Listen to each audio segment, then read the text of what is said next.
Welcome to the story world. You can learn effective facts about life by subscribing the channel and turn on the notification bell for our next video. Let's start the video. The edge of the world was nothing more than a myth, a place whispered about in the shadowed corners of old maps and ancient legends. But for Levi, it was a purpose. After years of restlessly roaming the earth, his heart burned for something he couldn't name, an answer he believed lay somewhere beyond the places he'd already been. So when he heard of a hidden village that lay on the threshold of this fabled edge, Levi's decision was made. Through deserts and mountains he traveled alone, until he reached a village so old it seemed woven into the land itself. There, the villagers regarded him with both pity and awe. "No one returns the same," they told him, their eyes full of warning. Yet one villager, a quiet guide named Kiran, offered to show him the way. As Levi set out with Kiran into the unknown, he could never have guessed that his quest would lead him not only to the edge of the world, but to the edge of himself. Ethan was a seasoned traveler, the kind who didn't just see the world, but let it change him.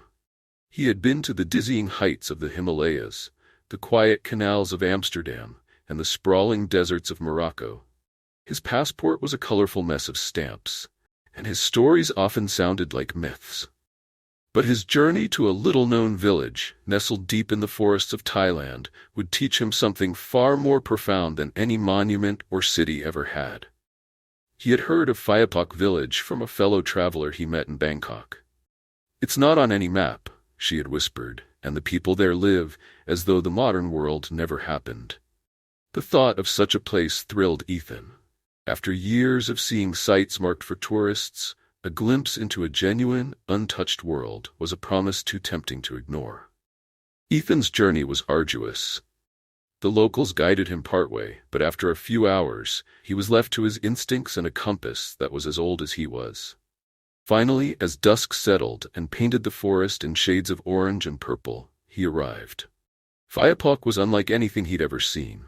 The houses were simple but sturdy, crafted from bamboo and thatch. The air was thick with the scent of jasmine and wood smoke.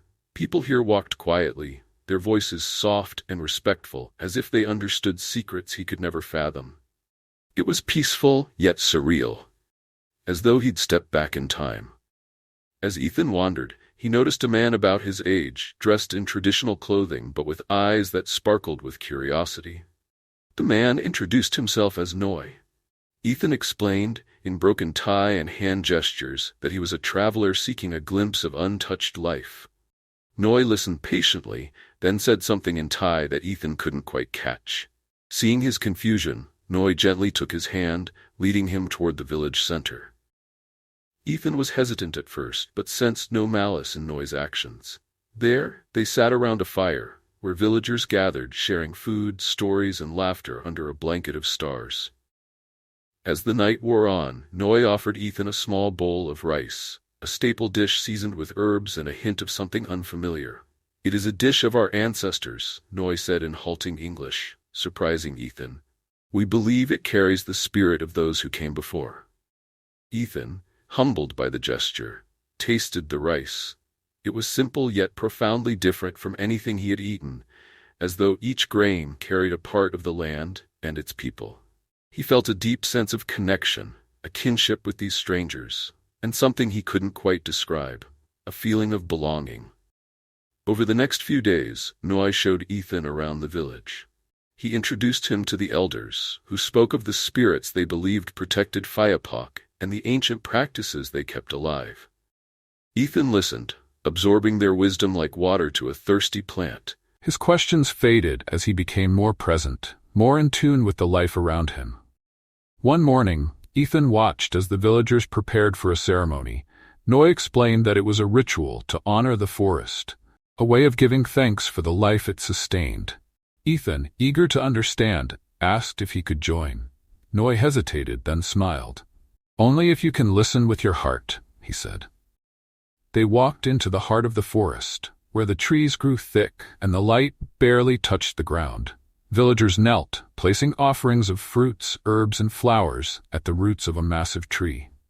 Noi gestured for Ethan to do the same, so he placed a small trinket from his travels, a silver pendant, a gift from a friend back home, among the offerings.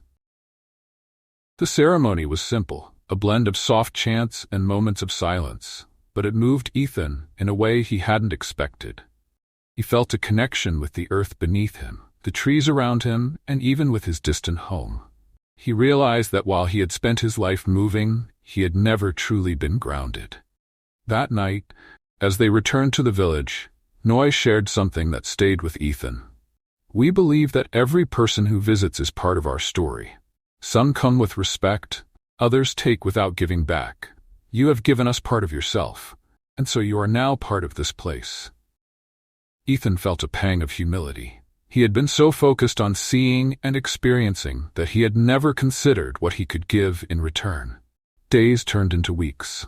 Ethan's plan for a short visit extended as he became intertwined with the village's daily life. He learned to plant rice, to cook with the ingredients of the forest, and to walk softly so as not to disturb the spirits. But his heart was restless. He knew he couldn't stay forever. When the time came for him to leave, Noi gifted him a small wooden carving of a bird. "A reminder to fly back, but never to forget," Noi said, his smile sad but understanding. Ethan nodded, grateful yet heavy-hearted. As he retraced his steps back through the forest, something had shifted within him. The carvings, the rice fields, the quiet respect for the land, all of it resonated with a new understanding. He realized that travel was not just about seeing places, but about leaving a part of oneself behind and, in return, taking a part of the place with him. Back in the bustling streets of Bangkok, the world felt louder, harsher. But the lessons of Phayapak stayed with him, a quiet whisper reminding him to walk gently and live thoughtfully. Years later, Ethan found himself sharing the story of Phayapak with a group of young travelers, as he often did. But instead of urging them to visit, he simply told them of the quiet ways one could connect with the world. With respect and reciprocity, his listeners were entranced, as he had been. But as he finished, one of them asked, "Where is this village?" Ethan smiled. "It's somewhere you may never find," he said. "But if you learn to walk softly, maybe the spirit of Phayapak will find you." As they drifted away, Ethan felt the carved bird in his pocket, a talisman from a village hidden in the forest. He no longer needed maps or monuments. He had discovered something greater. His journey, he realized, was not just about the places he had seen, but about the unseen path. The one that led him to himself.